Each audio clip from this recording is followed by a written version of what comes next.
Assalamualaikum warahmatullahi wabarakatuh. Kali ini, saya sekarang akan membahas tentang seputar Mas Didi Nini Towok, yang super talenta. Marilah kita saksikan saja pembahasannya. Didik Nini Towok, lahir di Temanggung, tanggal 13 November tahun 1954. Pendidikan Akademi Seni Tari Indonesia, 1974, lulus Sarjana Muda, 1977, dan Sarjana Seni Tari, 1983. Pada tahun 1973 pernah bekerja di Kabin Kebudayaan, Kabupaten Temanggung, sebagai guru tari SD, SMP dan SMA. Pada tahun 1975 bersama teman-teman sekampusnya Bekti Budi Astuti dan Bambang Leksana Setia Aji membentuk grup tari Nini Towok. Nama ini diambil dari salah satu tarian ciptaan Bekti yaitu tarian untuk ujian sarjana mudanya Du Asti Isi Sekarang. Pada tanggal 2 Februari tahun 1980 ia mendirikan Sanggar Tari Natya Laksita yang berada di Jalan Godean, Yogyakarta. Ia juga mengajar tari Sunda di Sekolah Menengah Kerawitan Indonesia Yogyakarta tahun 1976 sampai tahun 1980, dosen tari Sunda dan Tat Arias di Asti Yogyakarta atau Isi Sekarang, 1976-1985, dan sebagai dosen rias di Akademi Kesejahteraan Sosial AKK Yogyakarta, 1983 sampai sekarang. Dan EBSP, dan EBSP, dan EBSP, dan EBSP, dan EBSP, dan EBSP, dan EBSP, dan EBSP, dan EBSP, dan EBSP, dan EBSP. Yang menarik dalam tariannya adalah unsur humor dan kelenturan tubuhnya. Ia pernah tampil membawakan tari Dwi Muka, ciptaannya sendiri di depan tamu-tamu KTT Non-Blok di Jakarta, 1992. Tari yang sama juga pernah ditampilkan di Istana Negara Jakarta dalam acara Cultural Performance untuk menjamu Mer. Keiichi Miyazawa, Perdana Menteri Jepang, Mer.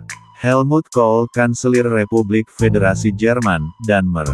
Goh Chok Tong, Perdana Menteri Singapura, saat mereka berkunjung di Indonesia, 1993. Dalam membawakan tarian tersebut, ia membelakangi penonton, tetapi memakai topeng kepala bagian belanak, dan pakaian wanita yang dikenakan juga menghadap ke belakang. Topeng dan busana itu pula yang menyebabkan si penari seolah-olah menghadap penonton. Dan klimaknya adalah ketika si penari membalikan badan. Ide penciptaan tarian tersebut berasal dari film detektif yang ditontonnya pada tahun 1987. Dalam film itu ada seorang bandit yang memakai topeng di belakang kepalanya. Dan EBSP, dan EBSP, dan EBSP, dan EBSP, dan EBSP, dan EBSP, dan EBSP, dan EBSP, dan EBSP, dan EBSP, dan EBSP.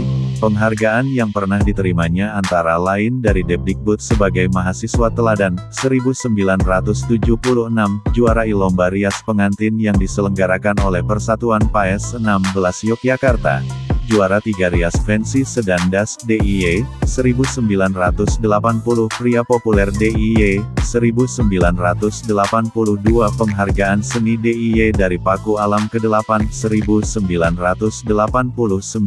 dan Artis Komedia Terbaik versi PWI DIY, 1993. Didik Nini Towok, penari Indonesia, bahasa, unduh PDF, pantau, sunting. Artikel ini bukan mengenai Nini Towok atau Nini Towong. Didik Hadi Prayitno, SST yang memiliki nama lahir Kwi Chun Lian dan Kwi Chun An atau yang lebih dikenal sebagai Didik Nini Towok, lahir tanggal 13 November tahun 1954, adalah penari, koreografer, komedian, pemain pantomim, penyanyi, dan pengajar berkebangsaan Indonesia. Didik Nini Towok lahir Kwi Chun Lian, Kwi Chun An, tanggal 13 November tahun 1954, umur 69.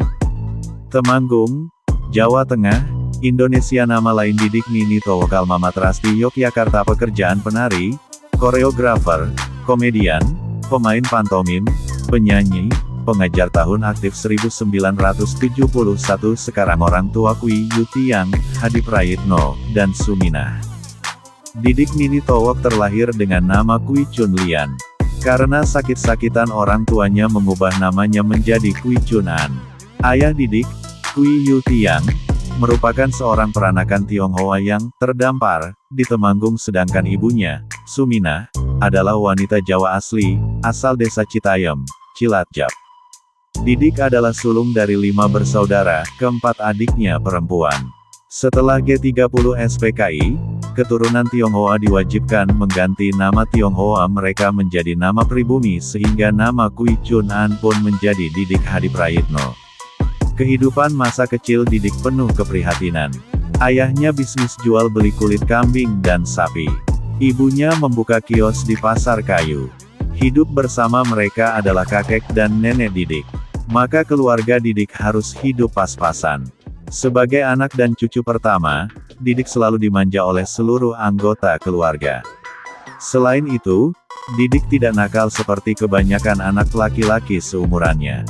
Ia cenderung seperti anak perempuan dan menyukai permainan mereka, seperti pasar-pasaran, berjualan, masak-masakan, dan ibu-ibuan.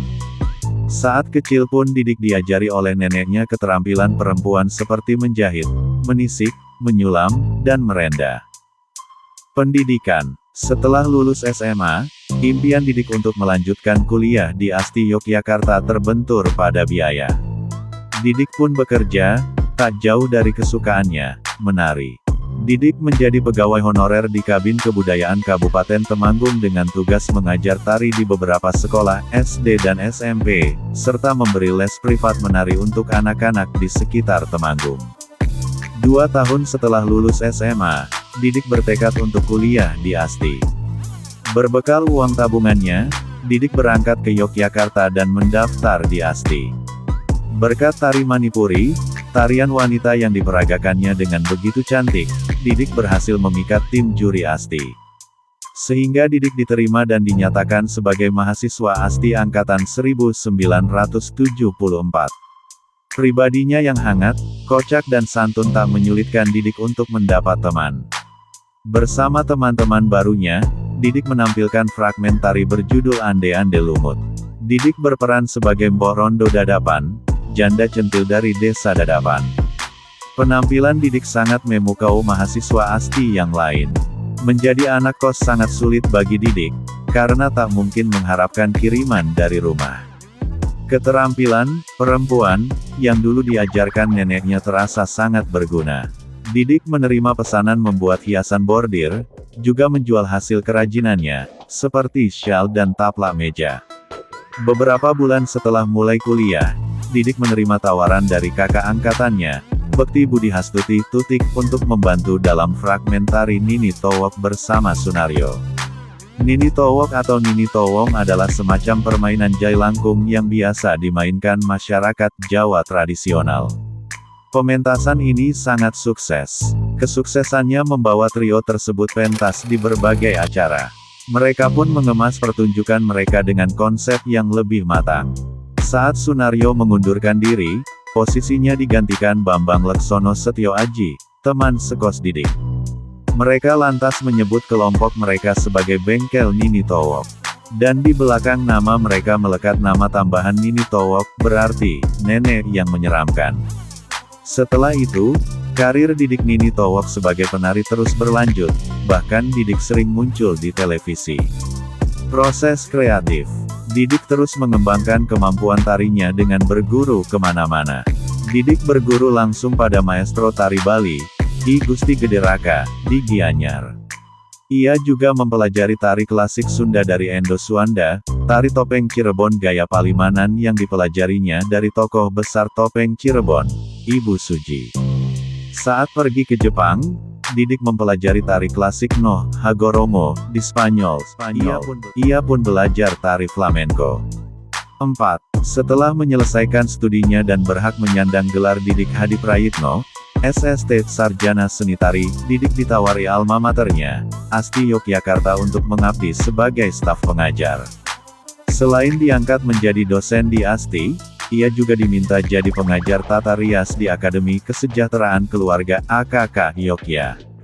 Saat masih sekolah, Didik suka menggambar dan menyanyi, suaranya bagus terutama saat menyanyi tembang Jawa. Namun setelah mengenal dunia tari akibat sering menonton pertunjukan wayang orang yang berupa sendra tari, Didik pun bertekad untuk mempelajari tari.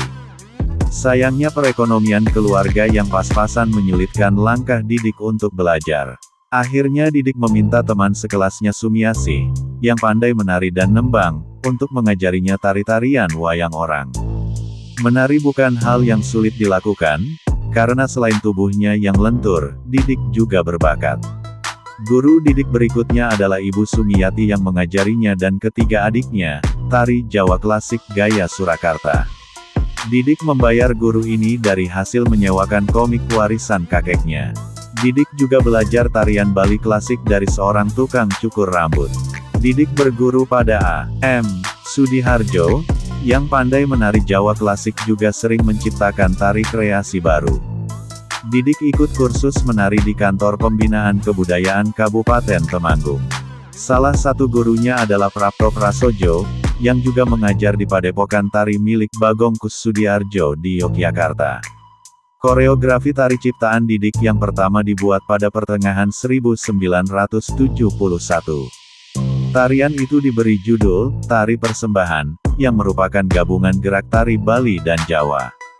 Didik tampil kali pertama sebagai penari wanita, berkebaya dan bersanggul saat acara kelulusan SMA tahun 1972.